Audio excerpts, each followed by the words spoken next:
साल भारत में कुछ राज्यों पर ऐसा लग रहा है जैसे मानसून बरस करके बड़ी मेहरबानी कर रहा है। पंजाब, हरियाणा, दिल्ली, उत्तर प्रदेश और बिहार उन राज्यों में से एक हैं। हाल ही में मौसम बदला था और मानसून की अक्षीय रेखा नीचे राजस्थान में श्रीगंगानगर और बीकानेर उसके बाद श्रीगंगानगर हनुमानगढ़ को पार करते हुए फ़ाज़िलका, फिर फ़रीदकोट, उसके बाद तरन तारण साहिब और फिर अमृतसर पहुंची थी। अमृतसर होते हुए इस तरह से उत्तर पश्चिमी उत्तर प्रदेश के भागों से होते हुए आगे बढ़ रही थी। मानसून की अक्षीय रेखा के यहाँ पर आने के बाद मौसम बदला और राज्य के कई ज़िलों में बरसात रिकॉर्ड की गई है। कहीं पर हल्की तो कहीं पर मध्यम से भारी वर्षा हुई है। अभी आंकड़े मैंने डिटेल में नहीं देखे हैं कि किस ज़िले में कितनी बरसात हुई है, लेकिन बरसात कई जगहों पर हुई है। कमेंट सेक्शन में आप ज़रूर लिखिएगा। और अब क्या संभावना है, जो मेहरबानी थी जारी रहेगी या ख़त्म हो चुकी है, इसी की बात करेंगे। ये वीडियो आप देख रहे हैं न्यूज़ मीडिया मंच और मौसम तक यूट्यूब चैनल और मौसम तक फेसबुक पेज पर। मैं हूँ देवेंद्र त्रिपाठी और आपके राज्य यानी पंजाब का साप्ताहिक मौसम पूर्वानुमान का बुलेटिन लेकर हाजिर हूँ। यूजुअली गुरुवार के दिन यानी थर्सडे को मैं लेकर आता हूँ पंजाब का साप्ताहिक मौसम पूर्वानुमान। आज कर रहा हूँ, आज है शुक्रवार और तारीख 11 जुलाई। तो 11 से लेकर 17 जुलाई तक कैसा मौसम रहेगा आपके राज्य भर में, इसकी बात करेंगे दोस्तों। अब बादल भाग चुके हैं नीचे की तरफ, क्योंकि मानसून की अक्षीय रेखा नीचे चली गई है और जो बंगाल की खाड़ी या अरब सागर से नमी आ रही थी उत्तर भारत में, उसका प्रवाह कम हो गया है।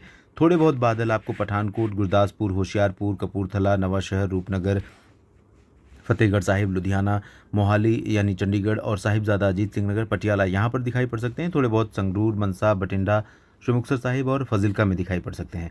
बाकी जगहों पर अमृतसर में भी, गुरदासपुर में भी थोड़े बहुत बादल दिख सकते हैं, लेकिन वैसे दिखने को तो कहीं भी दिख सकते हैं क्योंकि मानसून का सीज़न है। और ये जो बादल दिखेंगे वो बहुत पैची क्लाउड्स होंगे, यानी छोटे से एरिया में यहाँ पर बादल दिख रहे हैं। बाकी पूरा लुधियाना साफ़ है या कहीं यहाँ पर भी दिख रहे हैं, और दिख भी रहे हैं तो बहुत हल्के बादल हैं। वो इस तरह से मूवमेंट रहेगा, इधर उधर मूव करते रहेंगे। यहाँ बने बादल इधर मूव कर गए और बीच में धूप भी दिखाई पड़ेगी, टेम्परेचर बढ़ेगा, गर्मी बढ़ेगी और उमस भी बढ़ी हुई है क्योंकि हवा में नमी है और ज़मीन पर भी नमी बढ़ी है हाल की बरसात के चलते। तो ये स्थिति रहेगी और गर्मी से लोगों का बुरा हाल होगा। और ये स्थिति कब तक रहेगी? ये स्थिति कम से कम 15 जुलाई तक संभावित है, 11 से लेकर 15 जुलाई तक। इस दौरान बादल भी कम आएंगे, बरसात की संभावना भी बहुत रेयर है, अगर हुई भी तो कहीं कहीं पर बूंदें पड़ेंगी।